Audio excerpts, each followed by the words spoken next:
at last, June 1. At 6 o'clock in the morning, the French advance guard entered Breslau, having at its head General Lauriston and General Ogendorp, whom His Majesty had previously invested with the government of the city, the capital of Silesia. Thus was partially fulfilled the promise made by the Emperor when returning from Russia by way of Warsaw. I'm going to find 300,000 men. Success will make the Russians audacious. I shall fight 2 battles with them between the Elbe and the Oder, and in 6 months I shall again be on the Niemen. These 2 battles, fought and won by conscripts and without cavalry, had reestablished the reputation of the French armies. The King of Saxony had been brought back in triumph to his capital. The Emperor's headquarters were at Breslau, 1 corps of the Grand Army at the gates of Berlin, and the enemy driven from Hamburg. Russia was about to be thrown back within its own limits when the Emperor of Austria, intervening in the affairs of the 2 sovereign allies, advised them to propose an armistice. They followed this advice, and the Emperor was weak enough to consent to what they asked. The armistice was granted and signed June 4, and His Majesty set out on his return to Dresden. An hour after his departure, he said, "If the Allies do not really desire peace, this armistice may become fatal to us." June 8, His Majesty went to sleep at Gorlitz. That night, a fire broke out in the Faubourg, where the guard had established its quarters. One of the notables of the city came to the Emperor's quarters at 1 o'clock in the morning to give the alarm and say all was lost. The troops extinguished the fire, and someone came afterwards to acquaint His Majesty with what had occurred. I dressed him at this time because he wished to start at daybreak. "What does the loss amount to?" asked the Emperor. "Sire, to 7,000 or 8,000 francs, at least for the most necessitous. Give them 10,000 and let it be distributed at once." The population learned the generosity of the Emperor that very instant, and when he left the city an hour or 2 later, he was saluted with unanimous acclamations. On the morning of the 10th, we were back in Dresden.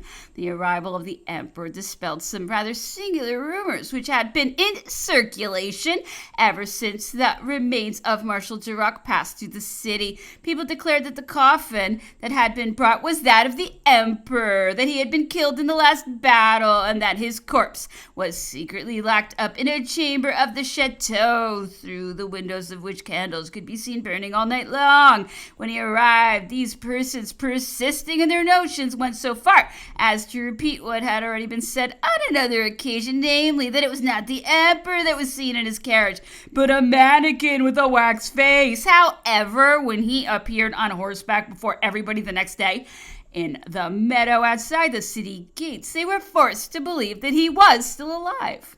The Emperor alighted at the Marcolini Palace, a charming summer residence situated in the Faubourg Friedrichstadt, an immense garden, the beautiful meadows of Osterweise on the banks of the Elbe, and the most agreeable exposure possible rendered this sojourn far more attractive than that of the Winter Palace. Hence, the Emperor was infinitely pleased with the King of Saxony for having prepared it for him. Here his life was like what it had been at Schönbrunn: reviews every morning, a great deal of work all day, and a trifle of diversion in the evening. In general, there was more simplicity than display. The middle of the day was devoted to the cabinet work. Then there reigned such tranquility in the palace that, but for the 2 mounted sentries and the 2 sentinels that announced the abode of a monarch, it would not have been easy to suppose that this beautiful dwelling was inhabited by even the simplest private person. The Emperor had selected the right wing of the palace for his own quarters. The left wing was occupied by Prince de Neuchâtel. In the center of the edifice were a grand salon and 2 smaller ones which answered for the receptions. 2 days after his return, His Majesty sent the necessary orders to Paris for the actors of the Comédie Française to spend the time of the armistice at Dresden, the Duc de Vicenza acting ad interim, as Grand Marshal of the palace, was commissioned to make due preparations for receiving them. He remitted the affair to Messieurs de Beausset and de Turenne, to whom the emperor gave the superintendence of the theater. For this purpose, a hall was constructed in the orangerie of the Marcolini Palace. It communicated with the apartments and could accommodate some 200 persons. It was built as if by enchantment and was opened while awaiting the debut of the French troupe by 2 or 3 representations given by the Italian comedians of the King of Saxony. The tragedians who came from Paris were Messieurs Saint-Prix, Talma, and Mademoiselle Georges. The comedians Monsieur Fleury, Saint-Phal, Baptiste Jr., Armand Thenard, Michaud de Vigny, Michelot, and Mr. Dupre. All these actors arrived June 19th and found everything arranged in the most suitable manner, tastefully furnished lodgings, domestics, all in fact that could aid them to endure with ease the tedium of a sojourn in a foreign country, and prove to them meantime what consideration His Majesty had for their talents, a consideration doubly merited by most of them on account of their excellent social qualities and the nobility and good tone of their manners. The French troupe made their debut at the Orangerie Theatre June 22 with the Gagueur Imprévu, and another piece very much in vogue in Paris at the time and which has since been seen with pleasure, the Suite d'un Bal Masqué. A masked ball suite at the Orangerie Hall was not large enough for tragic representations. That sort of spectacle was reserved for the Grand Theatre of the city, to which no one was admitted on such days unless provided with tickets from Count de Turenne, for which no charge was made in the Grand Theatre when the French actors played, as also in that of the Marcolini Palace. The attendance of the boxes was performed by none but His Majesty's footmen, who offered refreshments during the entire performance. After the arrival of the actors of the French theater, the day's employment was regulated in this manner. All was quiet until 8 o'clock in the morning, unless some courier arrived or some aide-de-camp were unexpectedly summoned. At 8 o'clock, I addressed the emperor. At 9, he held a levee at which all persons could be present who had the rank of colonel. The civil and military authorities of the country were also admitted, the Dukes of Weimar and Anhalt, and the brothers and nephews of the King of Saxony came sometimes. Then breakfast, after which the parade in the meadow of Osterweiser, about 100 paces distant from the palace. The emperor always went there on horseback, dismounting. After he arrived, the troops defiled before him and saluted him thrice with the usual enthusiasm. The evolutions were sometimes commanded by the emperor and sometimes by the Comte de Lobau. As soon as the cavalry began defiling, the emperor would re-enter the palace and set to work. Then commenced that tranquility of which I have spoken. Dinner was not until very late. At 7 or 8 o'clock, the emperor often dined alone with Prince de Neuchâtel, unless he had guests belonging to the royal family of Saxony. After dinner, people went to the play when there was none.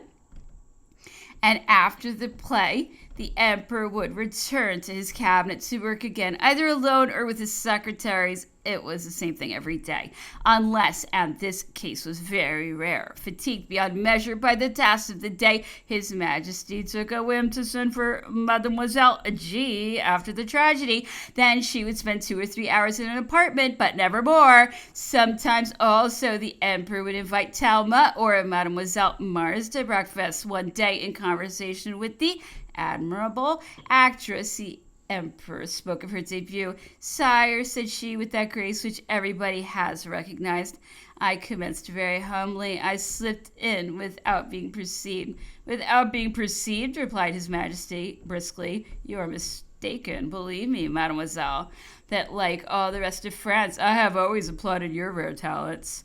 The sojourn of the emperor at Dresden diffused riches and plenty there. More than 6 millions of foreigners passed through that city between May 8 and November 16, if one credits the list published by Saxon authority and the numbers of lodgings furnished. This passage was a rain of gold, which was carefully picked up by caterers, innkeepers, and merchants. Those who took charge of the military lodgings, on account of the inhabitants, also made large profits. At Dresden, you found Parisian tailors and bootmakers who were aiding the natives to work in the French style. You even saw bootblacks crying on the bridges of the Elbe, as they say, had cried on those of the Seine, "Shine your boots!" Around the city, several camps had been established for the wounded, the convalescents, etc. Nothing could be more pleasing to the eye than one of these camps called the Westphalian. It was a succession of charming little gardens. Yonder was a fortress of turf, with its bastions crowned with hortensias. Here a building site had been converted into a terrace and alleys garnished with flowers, like the most carefully tended parterre. On a knoll you saw a bust of Pallas. All the barracks were covered with moss and hung with daily renewed foliage and garlands. As the armistice was to end August 15, the celebration of His Majesty's fete was anticipated by 5 days. Magnificent preparations had been made by the army, the city, and the court, so that the ceremonies might be worthy of him who was their object. All that Dresden contained of wealth and power vied with each other in balls, concerts, festivities, and rejoicings of every description. In the morning before the hour for the review, the King of Saxony with all his family came to visit the emperor, and the two sovereigns mutually displayed their friendship. They breakfasted, and then His Majesty, accompanied by the King of Saxony, his brothers, and his nephews, went into the meadow behind the palace, where they were awaited by 15,000 soldiers of the guard, as carefully uniformed as for the finest parades on the Champ de Mars. After the review, both the French and Saxon troops went to the churches to listen to the Te Deum. The religious ceremony ended. All these brave fellows sat down at banquets prepared for them, and the shouts of joy, the music, and dances were prolonged far into the night. Chapter 7.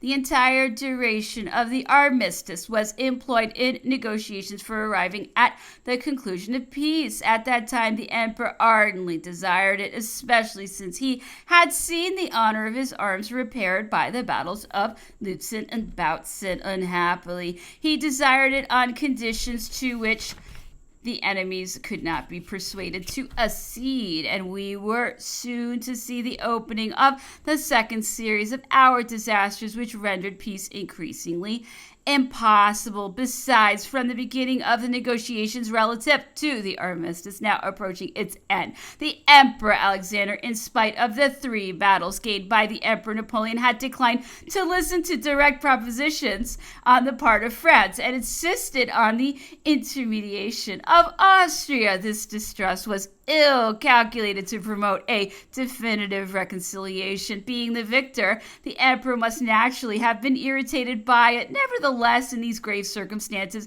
he had succeeded in mastering his legitimate susceptibility with regard to this adverse proceeding of the Russian emperor. Time was lost at Dresden in consequence, as it had been when our stay in Moscow was prolonged, and on both occasions the time lost by us turned solely to the advantage of the enemy. All hope of a peaceful adjustment of difficulties having vanished, the emperor set off from Dresden in a carriage August 15, and the war began anew. The French army was still magnificent and imposing. It comprised 200,000 foot soldiers, but only 40,000 cavalrymen. So impossible had it been to repair completely the great loss we had sustained in horses. As ill luck would have it, England was at this time the soul of the coalition of Russia, Prussia, and Sweden against France. Its subsidies had given it rights. They would do nothing without it consulting it, and I have since known that while they were playing at negotiation, the British government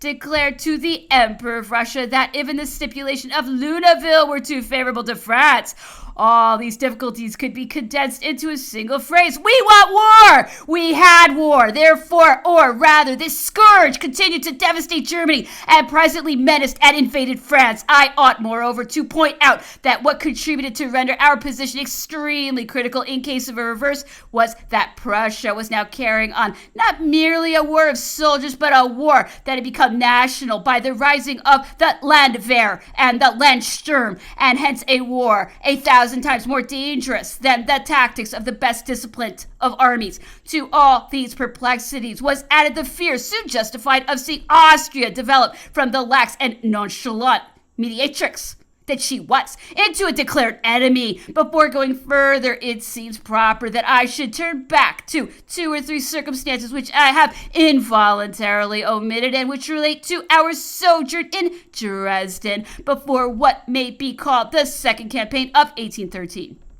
The first of these circumstances was the appearance at Dresden of the Duke de Trente Fouché, whom His Majesty had sent for. He had been seen but seldom at the Tuileries since the Duc de Rovigo had superseded him as Minister of Police, and I remember that his presence at headquarters surprised many persons, for he was supposed to be in complete disgrace. Those who are always seeking to explain the cause of the least event thought that it was His Majesty's intention to oppose the astute measures of Mr. Fouché's police to the then all-powerful police of Baron de Stein, the avowed chief of the secret societies which were forming on all sides, and who was regarded not without reason as the director of popular opinion in Prussia and Germany, and especially in the numerous schools where the students were only awaiting the moment to take arms. These conjectures concerning the presence of Mr. Fouché in Dresden had no foundation. In summoning him, the emperor had a real motive which he nevertheless disguised under an apparent pretext. The thought of Malay's enterprise being incessantly present in his mind, His Majesty had considered it imprudent to leave at Paris in his own absence a malcontent so influential as the Duc de Trente. And I have many times heard him express himself on this subject in a manner which left me no room for a doubt. However, to give a color to this real motive, the Emperor appointed Mr. Fouché governor of the Illyrian provinces to replace Count Bertrand, then called to the command of an army corps, and shortly afterwards to succeed the adorable General Duroc in the functions of Grand Marshal of the Palace. However it might be with Mr. Fouché, it is a very certain thing that few persons were so convinced of the superiority of his talents for the police as His Majesty himself. Several times when anything extraordinary had occurred at Paris, and notably when he heard of the Malay conspiracy, the Emperor, when reviewing in the evening what had most affected him during the day, ended by saying, "It would not have happened if Fouché had been Minister of Police." This may have been a prepossession, for the Emperor certainly never had a more loyal and devoted adherent than the Duc de Rovigo, although there was a good deal of jesting in Paris over his captivity of several hours. Prince Eugène, having returned to Italy at the beginning of the campaign to organize a new army there, we did not see him at Dresden. The King of Naples, who arrived in the night of August 13th, 14th, presented himself almost alone, having nothing in the grand army but a small number of Neapolitan troops whom he had left behind him at the time of his departure for Naples. I was in the chamber of the Emperor when the King of Naples entered it and saw him for the first time. I do not know to what to attribute it, but I thought I noticed that the Emperor gave his brother-in-law a less cordial reception than of old. Prince Murat said he had been unable to remain longer in Naples when he knew that the French army, to which he had never ceased to belong, was fighting, and that he asked nothing but to combat in its ranks. The Emperor took him with him to the parade and gave him the command of the Imperial Guard. It would not have been easy to confide it to a more intrepid leader. Later on, he had the general command of the cavalry throughout the whole duration of the armistice, occupied rather than filled by the tardy and useless conferences of the Congress of Prague. It would be impossible to give a notion of all the various tasks to which the Emperor applied himself from morning to evening, and frequently during the night. You would see him incessantly lying over his maps, rehearsing in advance, as it were, the battles that he meditated. However, growing frequently impatient with the slowness of the negotiations, as to the result of which he seemed to no longer be under any illusion, he told me a little before the end of July to see if everything had been prepared for him which was necessary for an excursion we were about to make as far as Mayence. He had appointed a meeting with the Empress there, and she was to arrive on the 25th, that the Emperor might arrange his departure, so as to arrive shortly after she did. I report this journey, however, merely as a fact, for it was not signalized by any remarkable circumstance, unless that it was during our excursion to Mayence that the Emperor learned the death of the Duc de Brantes, who had just succumbed at Dijon to the violent attacks of the terrible malady from which he suffered. Although the Emperor, knowing already that he was in a deplorable state of mental alienation, must have expected this loss, he was none the less deeply affected by it and sincerely regretted his former aide-de-camp. The Emperor remained only a few days with the Empress, whom he had met again with lively satisfaction, but the great interest of his policy recalled him to Dresden. On the way thither, he visited several places along the road, and we were back in the Saxon capital August 4. Travelers had seen this beautiful city only in times of peace would have found difficulty in recognizing it. Immense works had metamorphosed it into a war city. Numerous batteries had been erected in the suburbs so as to command the opposite bank of the Elbe. Everything assumed a warlike attitude, and the occupation of the Emperor became multiplied and pressing to such a point that he remained nearly 3 days in the cabinet without leaving it. Meanwhile, amidst the preparations for war, all was being arranged for the celebration of the Emperor's birthday, which had been advanced to August 10, because, as I think I have already mentioned, the armistice would expire precisely on the anniversary of St. Napoleon, and it could be affirmed that with his bellicose disposition, the resumption of hostilities was not a birthday gift which the Emperor would be tempted to disdain. As at Paris, there was a free performance at Dresden on the eve of the Emperor's fête. The actors of the Théâtre Français played 2 comedies on the 9th at 5 o'clock in the evening, and this representation was the last, the company having received immediately afterwards the order to return to Paris. The next day at 9 o'clock in the morning, the King of Saxony, accompanied by all the princes of his family, came to the Marcolini Palace to congratulate the Emperor. Afterwards, there was a grand levee, as at the Tuileries, and a review in which the Emperor inspected a part of his guard, several regiments, and a number of Saxon troops, several regiments, and a number of French troops. On that day, the city of Dresden might have been compared, without too much exaggeration, to a vast dining room. In effect, while His Majesty was dining in state at the palace of the King of Saxony, where the whole family of this prince was assembled, the entire diplomatic corps were seated at the table of the Duc de Bassano. Baron Bignon, envoy of France at Warsaw, was entertaining all the Poles of distinction who were in Dresden. Count Daru was giving a grand dinner to the French authorities, General Friant to the French and Saxon generals, and Baron de Serra, Minister of France at Dresden, to the heads of the Saxon colleges. Finally, this day of dinners was crowned by a supper of nearly 200 covers, which General Henri Durnel, governor of Dresden, gave that very evening at the close of a magnificent ball in the hotel of Monsieur de Serra. On our return from Mayence to Dresden, I had learned that the house of General Durnel was the meeting place of the best society, whether Saxon or French. During the absence of His Majesty, the general, taking advantage of his leisure, gave some entertainments, among others one to the actors and actresses of the Comédie Française.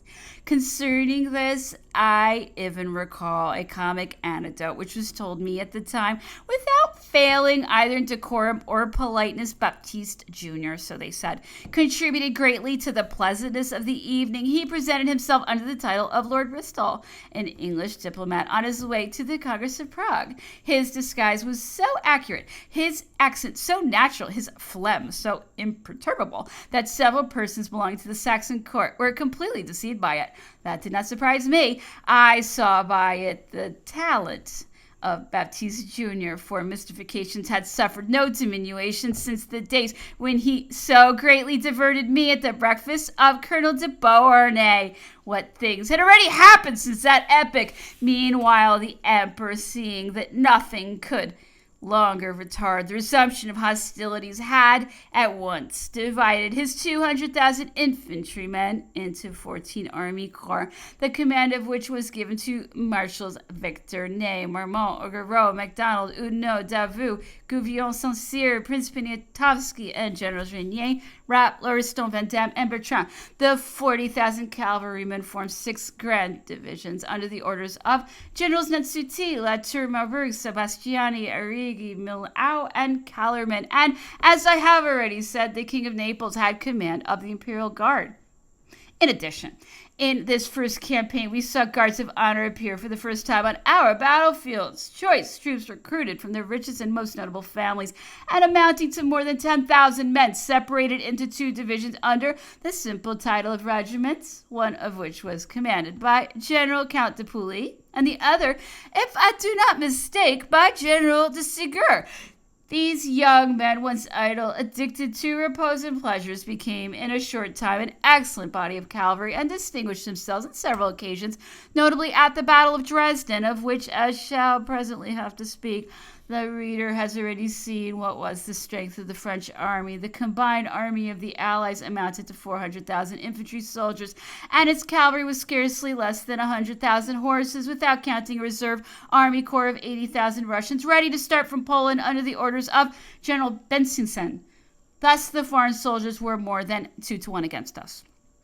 At this period of entering on campaign, Austria had just declared war against us. This blow, although expected, struck the emperor very hard. He often spoke plainly on the subject in presence of all those who had the honor to approach him. I have heard him say that Monsieur Metternich almost warned him of it in his last interviews with His Majesty at Dresden, but the emperor had been long reluctant to believe that the Emperor of Austria would make common cause with the coalitionists of the north against his daughter and his grandson. At last, all doubts were removed by the arrival of Count Louis de Narbonne, who returned from Prague to Dresden bearing the Austrian declaration of war. Everyone foresaw from this time that France would soon count among her enemies every country no longer occupied by her troops.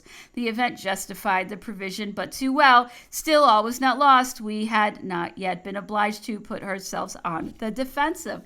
Chapter 8. The war began again, without the negotiations having been precisely broken off, since the Duke de Vicenza was still with Monsieur de Metternich. Hence the emperor, while mounting his horse, said to the numerous generals by whom he was surrounded that he was marching to the conquest of peace. But what hope could one retain after the declaration of Austria? And above all, when one knew that the Allied sovereigns had increased their demands with every concession that the emperor made. The emperor left Dresden at 5 o'clock in the afternoon by the road of Königstein. He spent the next day at Bautzen, where he examined the battlefield which was the scene of his latest victory. There the King of Naples, who had refused to receive royal honors, rejoined him at the head of the Imperial Guard, the aspect of which was as imposing as it had ever been. We arrived on the 18th at Gorlitz, where the emperor found the Duke de Vicenza, who was returning from Bohemia. He confirmed the news His Majesty had already received at Dresden of the determination taken by the Emperor of Austria to make common cause with the Emperor of Russia, the King of Prussia, and Sweden against the husband of his daughter, of that princess he had given him as a pledge of peace. It was also from the Duke de Vicenza that the emperor learned that General Blucher had just entered Silesia at the head of an army of 100,000 men, and that without respect for the most sacred conventions he had seized Breslau on the day before that fixed for the rupture of the armistice.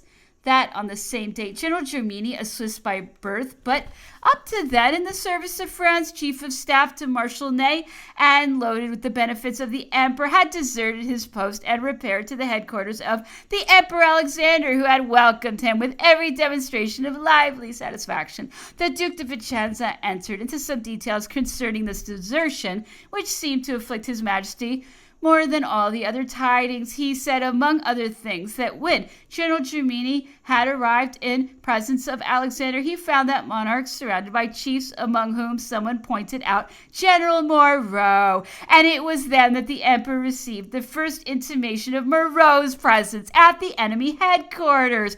The Duke de Vicenza added that the Emperor Alexander had presented General Jomini to Moreau, who gave him a cool reception, which Jomini acknowledged by a simple inclination of the head, after which he retired without saying a word, and remained sorrowful and silent all the evening in a corner of the salon opposite to that where Moreau was standing. This coolness had not escaped the notice of Alexander. Hence, the next morning, at his levee, addressing Marshal Ney's ex-chief of staff, he said, General Jomini, what was the reason of what happened yesterday? I should have thought it would be agreeable to you to meet General Moreau. Anywhere else, sire? How so?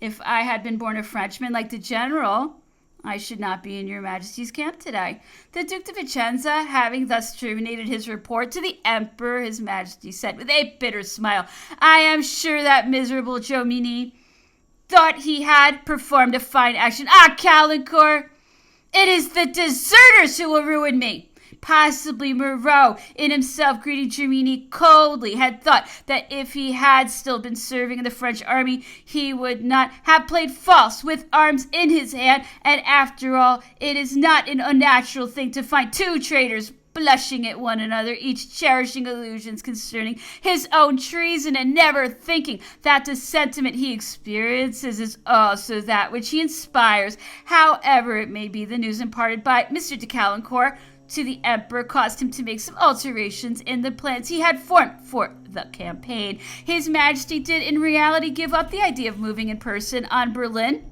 as he had manifested his intention of doing. The emperor, recognizing the prime necessity of knowing the truth about the march of the Austrian Grand Army, commanded by the Prince of Schwarzenberg, penetrated into Bohemia, but learning through the army scouts and spies that 80,000 Russians had been left from the opposite side with a considerable body of Austrian troops, he retraced his steps.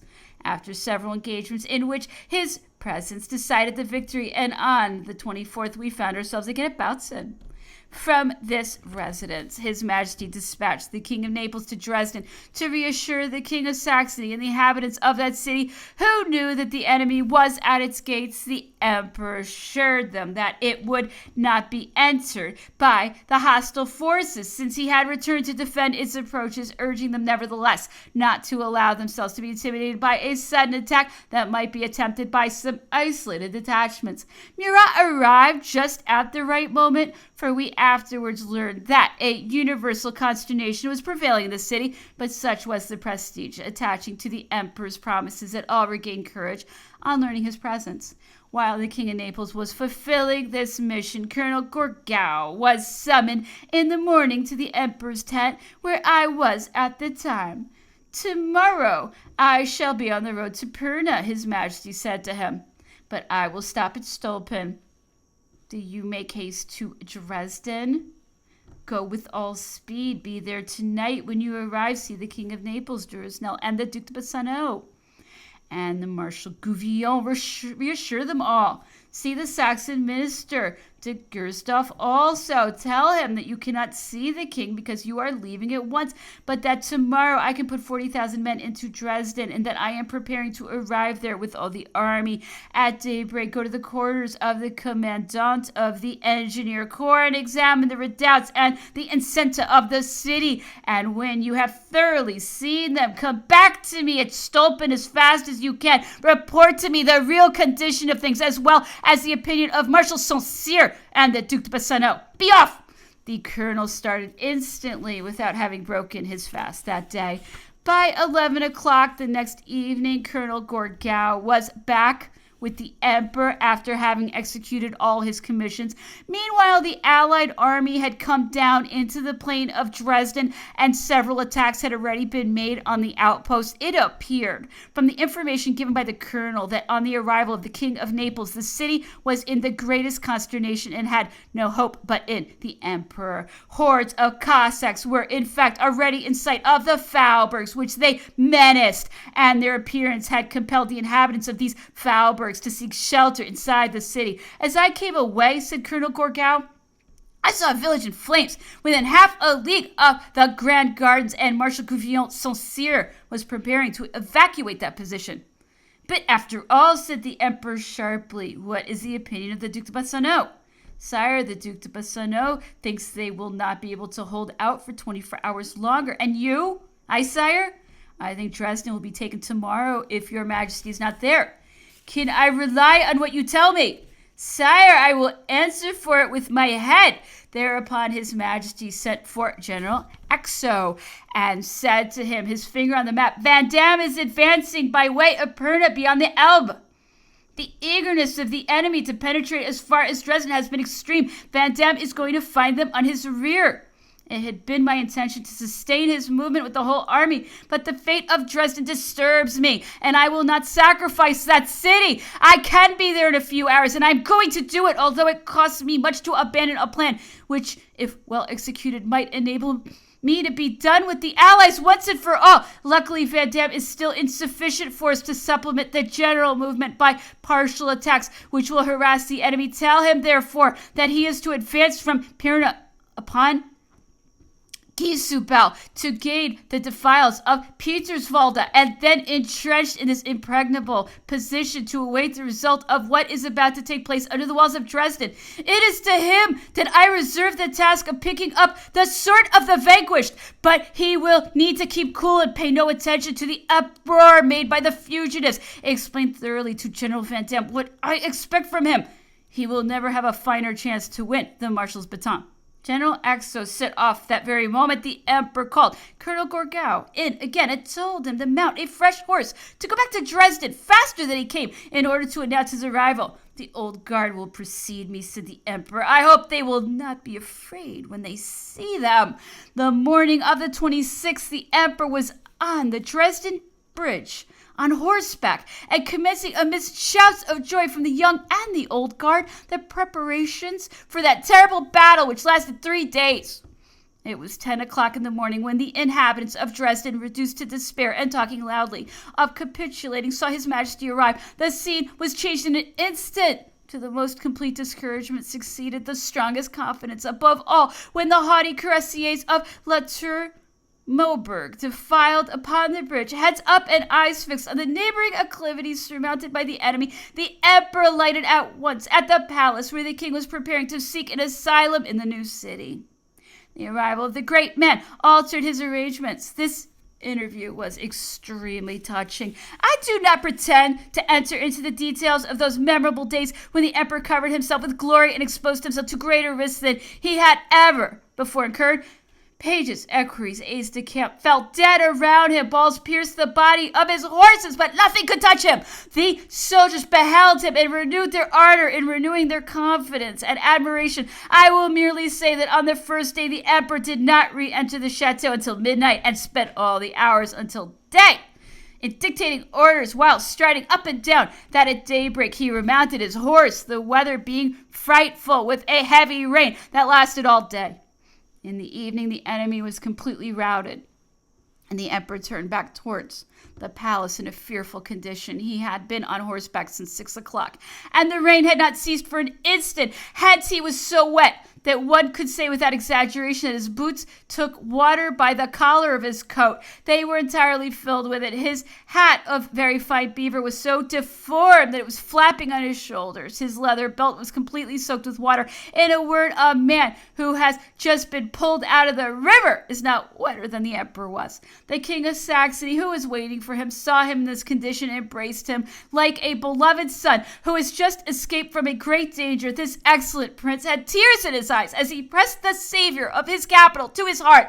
After a few reassuring and affectionate words, the emperor entered his apartment, leaving everywhere behind him traces of the water, which was dripping from all parts of his clothing. I had great difficulty in undressing him, knowing that the emperor liked a bath after a fatiguing day. I had prepared one, but experiencing an extraordinary fatigue, accompanied by a very characteristic chill, His Majesty preferred to go to bed, which I warmed with all speed. Hardly had the emperor lain down when he summoned Baron Fane, one of his secretaries, to have him read his Beck correspondence, which was very voluminous.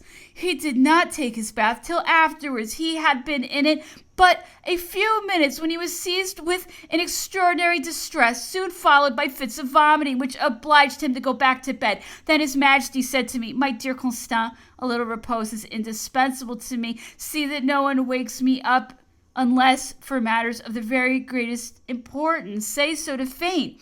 I obeyed the orders of the emperor, after which I remained in the salon leading to his bedroom, watching with the vigor of a sentinel that no one should awaken him or even go near his apartment. The emperor rang for me at a rather early hour the next morning, and I went in immediately, being anxious to know how he had passed the night. I found the emperor almost entirely recovered and very cheerful. He told me, however, that he had a rather high fever. I ought to add that, to my knowledge, this was the only time the emperor had a fever, for during all the time I was with him, I never saw him ill enough to keep his bed for 24 hours. He rose at his usual time. When he came down, the emperor experienced a very lively satisfaction occasioned by the good appearance of the battalion on duty. These brave grenadiers, who had served as his escort the day before, had re-entered Dresden with him in the most pitiable condition. But in the morning we saw them drawn up in the court of the chateau in splendid style, and with their weapons as polished as on a parade day at the Place du Carrousel.